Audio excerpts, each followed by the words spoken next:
इस वीडियो में हम मलेरिया डिजीज़ के सिम्टम्स के बारे में पढ़ेंगे। फर्स्ट वीडियो में हमने मलेरियल डिजीज़ के इंट्रोडक्शन के बारे में पढ़ा था। सेकंड वीडियो में हमने लाइफ साइकिल ऑफ प्लाज्मोडियम पढ़ा, जिसमें हमने डायग्राम की मदद से प्लाज्मोडियम की पूरी लाइफ साइकिल को समझा था।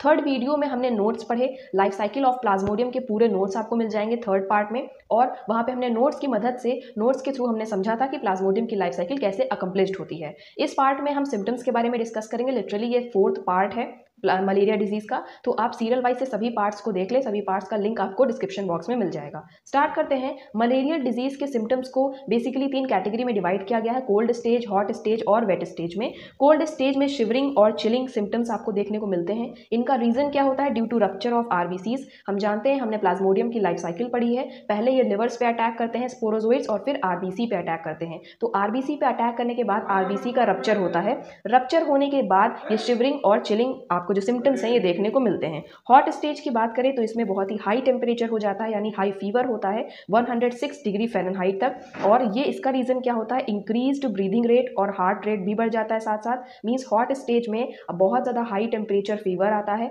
इंक्रीज्ड ब्रीदिंग रेट और इंक्रीज्ड हार्ट रेट बढ़ जाता है। इसका रीज़न क्या होता है? Due to release of haemozoin. Haemozoin कब रिलीज होता है? जब आरबीसीज में एसेक्सुअली साइजोगोनी होती है। साइजोगोनी के साथ साथ वो मल्टीप्लाई करते हैं। आरबीसीज जब रप्चर करते हैं तो आरबीसीज के अंदर का जो हीमोग्लोबिन होता है वो हीमोजोइन में कन्वर्ट हो जाता है। हीमोजोइन एक तरह का पायरोजन होता है, या हम कह सकते हैं एक तरह का टॉक्सिक सब्सटेंस होता है। आरबीसी जब बर्स्ट करती हैं, रप्चर करती हैं, तो ये हीमोजोइन भी रिलीज होता है, और इसी हीमोजोइन की वजह से हाई फीवर हमें देखने को मिलता है। हीमोजोइन एक तरह का पायरोजन है। पायरोजन ऐसे सब्सटेंसेस होते हैं जो कि फीवर जनरेटिंग होते हैं, तो फीवर जनरेटिंग सब्सटेंसेस को हम पायरोजन कहते हैं। तो हीमोजोइन भी फीवर जनरेट करता है, तो ये पायरोजन हो जाएगा।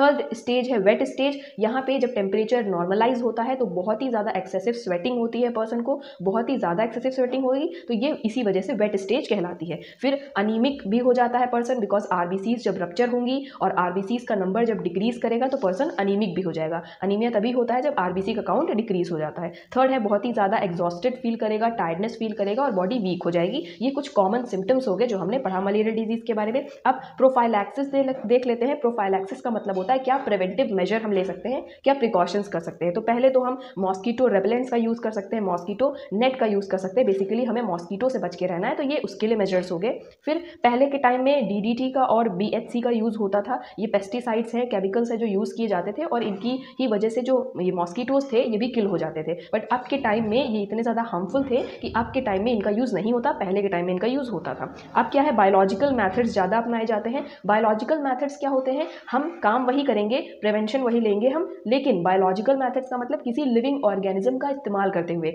जैसे कि हम लार्वा ईटिंग फिशेस का इस्तेमाल करते हैं, गैम्बूसिया, माइनोज और टॉरेंस, इन फिशेस का इस्तेमाल करते हैं जो लार्वा ईटिंग होती हैं। यानी जो मॉस्किटो है वो अपने लार्वा कहीं पर भी स्टैगनेंट वाटर पे देगा। पानी में ही मॉस्किटो जो होते हैं वो अपने अंडे पानी पे ही देते हैं, कहीं स्टैगनेंट वाटर पे, तो वहाँ पे इन लार्वा ईटिंग फिशेस को छोड़ दिया जाता है और ये फिशेस उन लार्वा को खा लेती हैं। जब लार्वा डेथ हो जाएंगे तो आगे मॉस्किटोज आगे नहीं जन्म लेंगे। देन एक्वेटिक बर्ड्स का यूज़ किया जाता है, जैसे डक्स का। कुछ प्लांट्स हैं जो इंसेक्टिवोरस प्लांट होते हैं, इंसेक्ट को खाने वाले प्लांट्स। इंसेक्टिवोरस प्लांट का एग्जाम्पल है आर्टिकुलेरिया, तो इन प्लांट्स का भी यूज़ किया जाता है। तो ये सभी बायोलॉजिकल मैथड्स में आ जाएंगे, कैसे हम प्रिवेंशन कर सकते हैं। अब प्रिवेंशन तो ठीक है, प्रिवेंशन हमने पढ़ लिया। अब हम ट्रीटमेंट पढ़ लेते हैं कि जिसको अगर मलेरिया डिजीज हो गई है तो क्या ट्रीटमेंट किया जा सकता है। तो ट्रीटमेंट की बात करें तो 2 तरह से इसे हम कैरेक्टराइज कर सकते हैं। सिम्टम्स टारगेटेड, यानी जो सिम्टम्स हमें देखने को मिल रहे हैं उसके अगेंस्ट जो ट्रीटमेंट होगा, या फिर पैथोजन के अगेंस्ट जो ट्रीटमेंट होगा। तो 2 कैटेगरी में पढ़ते हैं। सिम्टम्स के अगेंस्ट तो हम एंटीपायरेटिक ड्रग्स का इस्तेमाल करते हैं, यानी जो पायरोजन है हीमोजोइन, उसके इफेक्ट से जो हमें फीवर आता है, हाई फीवर, उसको सप्रेस करने के लिए एंटीपायरेटिक ड्रग्स दिए जाते हैं।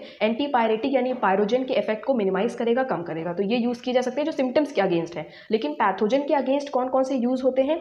मेलोफिक्वीन यूज़ किया जाता है, ये भी एक तरह की ड्रग्स है, और क्विनाइन भी यूज़ होता है जो कि पैथोजन को किल करते हैं। और ये जो क्विनाइन है ये सिनकोना ट्री से एक्सट्रैक्ट किया जाता है, सिनकोना ट्री से एक्सट्रैक्ट किया जाता है, ये आप ध्यान रखेंगे। फिर डाराप्रिम जो है, ये डाराप्रिम सबसे ज़्यादा वेरी इफेक्टिव यूज ड्रग है जो आज भी बहुत ज़्यादा यूज़ की जाती है। डाराप्रिम क्या होता है? ये लिवर में या आरबीसी में जहाँ कहीं भी ये प्रोटोजोन है, ये पैरासाइट है प्लाज्मोडियम का, वहाँ पे उसको किल करते हैं। ठीक है, उसको किल करने का काम ये करता है ड्रग्स। तो डाराप्रिम आप याद रखेंगे, सबसे ज़्यादा इफेक्टिव ड्रग्स है ये। तो डाराप्रिम आपको ये हाईलाइट करके रखनी है। तो ये सभी चीज़ें हम ट्रीटमेंट में लिख सकते हैं।